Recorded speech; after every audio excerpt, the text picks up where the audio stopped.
বাজার থেকে তাল কিনে নিয়ে আসে পিঠা তৈরি করব। হ্যালো এভরিওয়ান, আসসালামু আলাইকুম। দেখতে পাচ্ছেন তাল একদম পাকা তাল। এখন খোসা ছাড়িয়ে নেব বন্ধুরা। খোসা ছাড়িয়ে নিয়ে আমি ফিরে আসছি। এভাবে খোসা উঠে যাচ্ছে। পাকা তাল হলে কিন্তু খোসাটা দ্রুত উঠে যায়।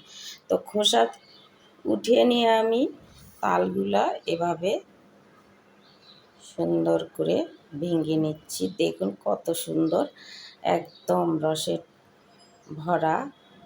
তো তালগুলো হচ্ছে ছিলে নিলাম, নিয়ে এই যে এভাবে রেখে দিলাম। দুটা তাল, তো এটাতে রস করে নিতে হয়, একটু কষ্ট। আমার কাছে তেমন কষ্ট লাগে না। আগে কখনো আমি নিজের হাতে তালের রস করে পিঠা তৈরি করি নাই, বলতে বিয়ের আগে। তো বিয়ের পরে হচ্ছে প্রত্যেকটা মেয়ের ঘাড়ে দায়িত্ব পড়ে যায়, বাধ্যতামূলক সবই করতে হয়, শিখতে হয়। আমি কখনোই শিখিনি, বিয়ের পরেই শিখে নিয়েছি তালের রস কী করে বের করতে হয়। তো এই যে তালের রসগুলো আমি কত সুন্দর করে বের করে নিয়েছি, একদম ছাঁকনি দিয়েও ছেঁকে নিয়েছি।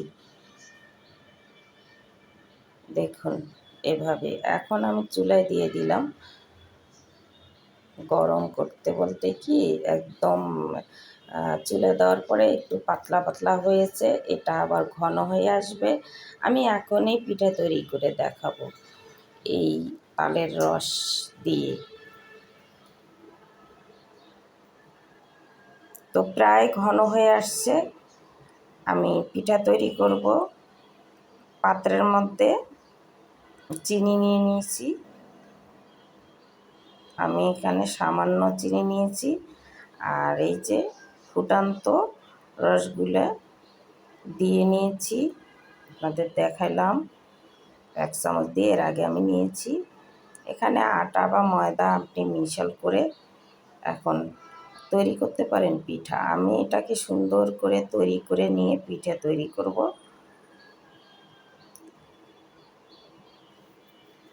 চালের গুঁড়ি দিয়ে তো কড়াই উঠিয়ে দিলাম, কড়াইতে তেল দিয়ে দিয়েছি, আর দিয়ে দিলাম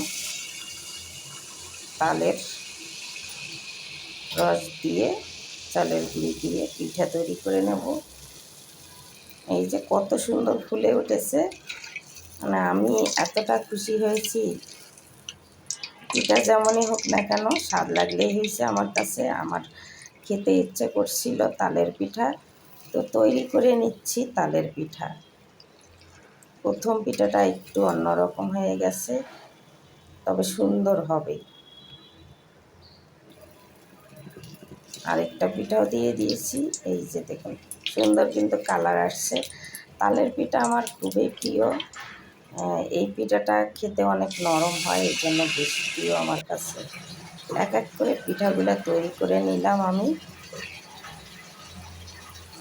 যে কত সুন্দর সুন্দর পিঠা হচ্ছে, মানে ফুলে ফুলে উঠছে। আর ভিতরটা এত নরম হয়, সুন্দর হচ্ছে। উল্টে পাল্টে নিলাম, কালারটা একদম লোভনীয় হয়ে গেছে। তো পিঠাগুলো তৈরি করতে করতে তেল একদম কমে যাচ্ছে। তালের পিঠা তৈরি করতে একটু তেল লাগে, কেউ ভাত দিয়েও করে, অনেক ধরনের পিঠাই করে।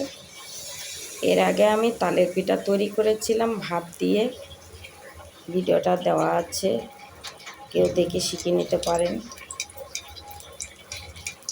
প্রতি বছরে এই তালের পিঠাটা আমি করে থাকি, এবং তালের রস জোগাড় করে রেখে দিই মাঝে মাঝে খাওয়ার জন্য। যেহেতু আমার এটা পছন্দের পিঠা, এর জন্য ফ্রিজে রেখে দিই তালের রসটা।